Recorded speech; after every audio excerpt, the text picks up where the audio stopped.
Hello, everyone, and welcome to this Energy Quick Chat where we rub minds with stakeholders and players in the energy markets. Today, I have with me a leading expert in the oil and gas sector, Thomson. He's the Vice President for Sub-Saharan Africa at Welligence Energy Analytics. Thank you for joining us here on Energy Frontiers, David. Thank you. Thank you for inviting me, and it's great to be here, Justina.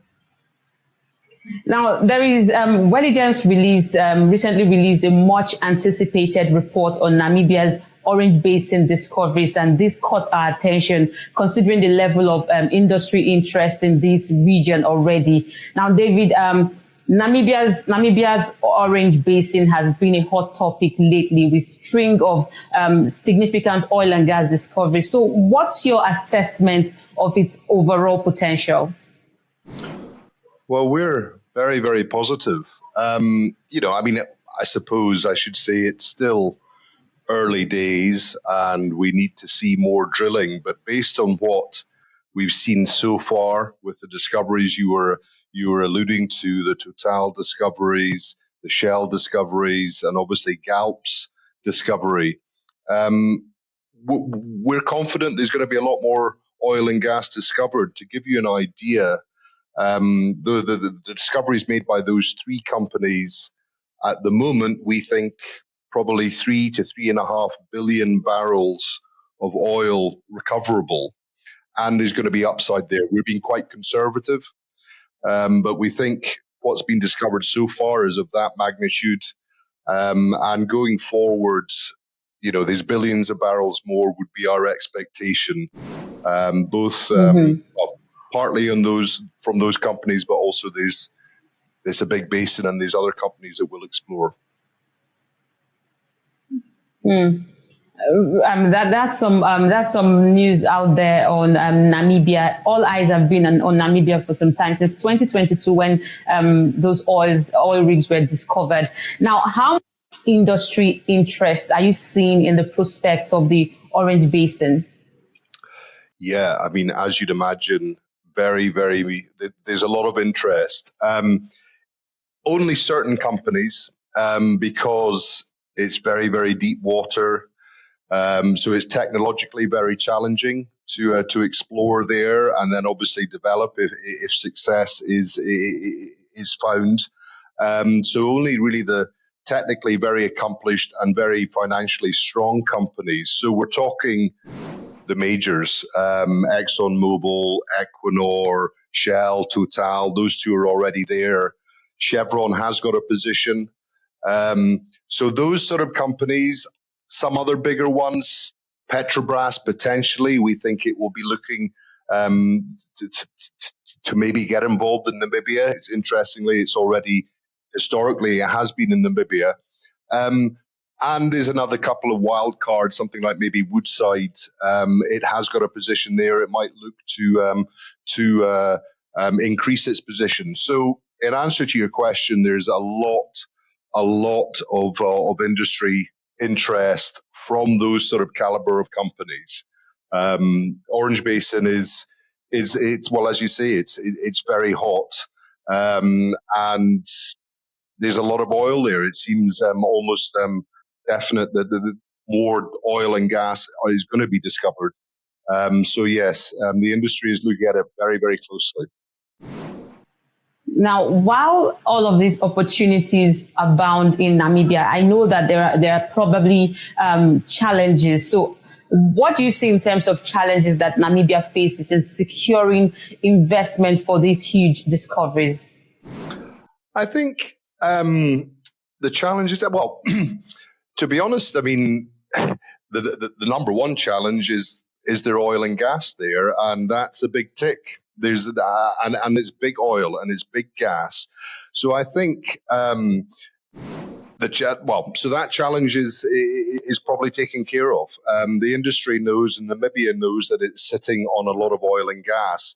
So I don't think it's going to really struggle to attract investment. What it has to make sure, though, is to keep that investment, to keep the companies that are already there actively drilling, actively developing. So they've got to work closely with those companies. They've got to be pragmatic. They've got to, there's a lot of potential hurdles in terms of some of the fields. They might conceivably go across different blocks, so there might be unitization agreements that have to be worked upon. Namibia in general, it's got no hydrocarbon history. It's not a producing nation. So it's going to have to get on the front foot, be pragmatic with the regulation. It's going to work with these companies.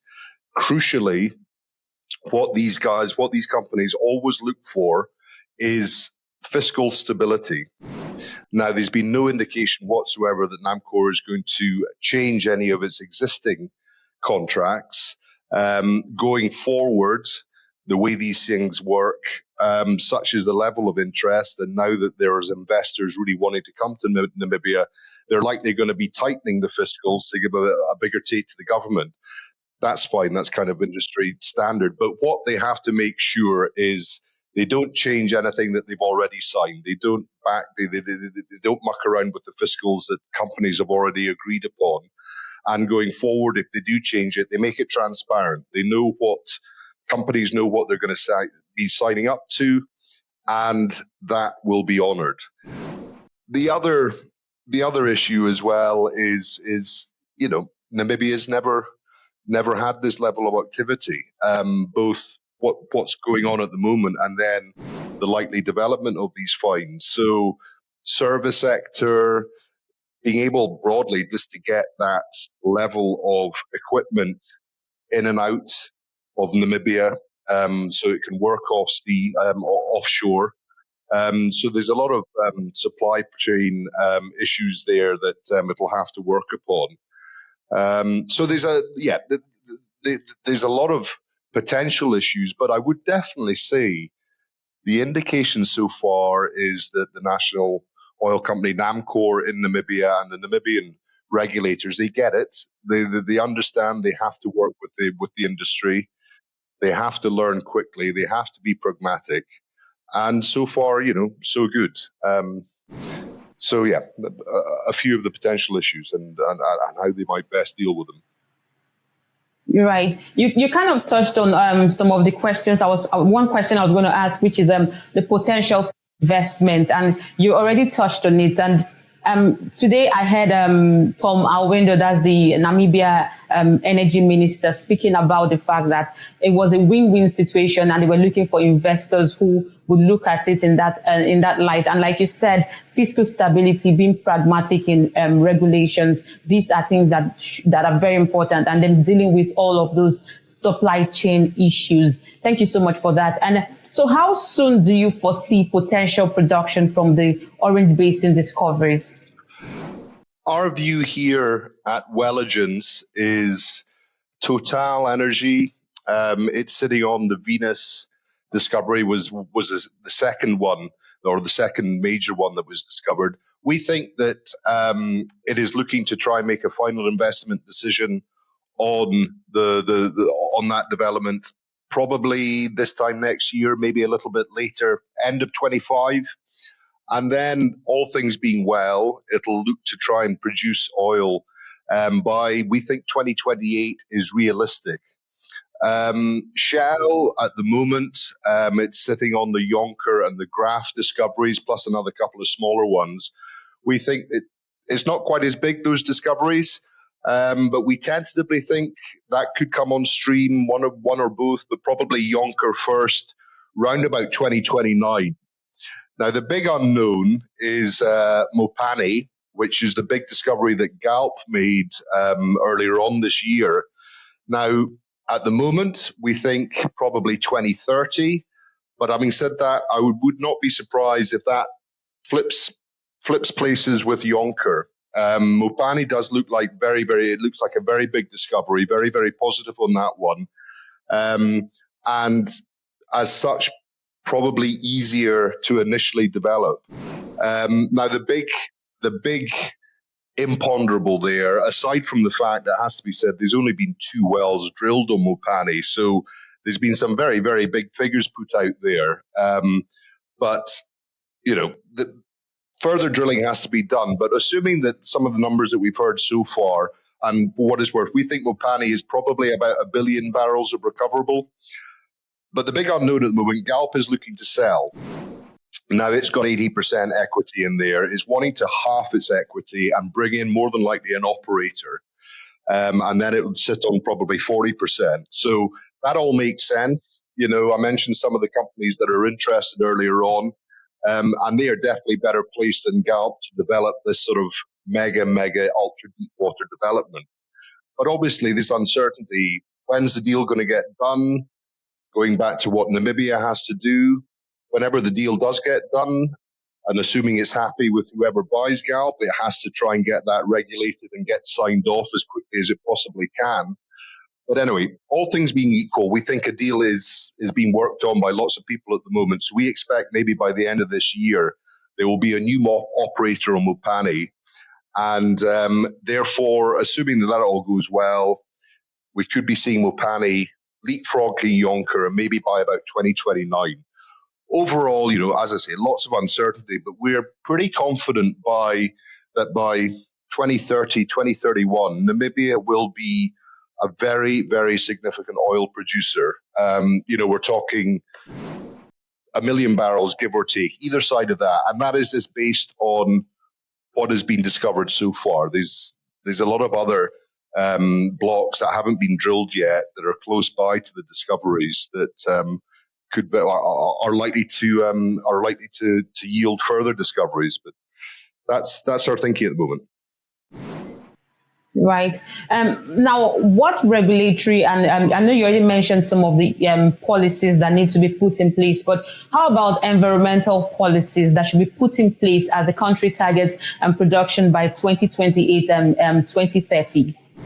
Yeah, I mean, I think, again, those operators, Total and Shell, and Galp for that matter, but assuming that it's something like maybe Exxon or Chevron comes in and takes over the Galp discovery, they've already got, they're pretty good. Environmental issues and regulations, it means a lot to them. They do, they will be putting in cutting edge technology on their on their FPSOs, on the vessels that will be producing this oil.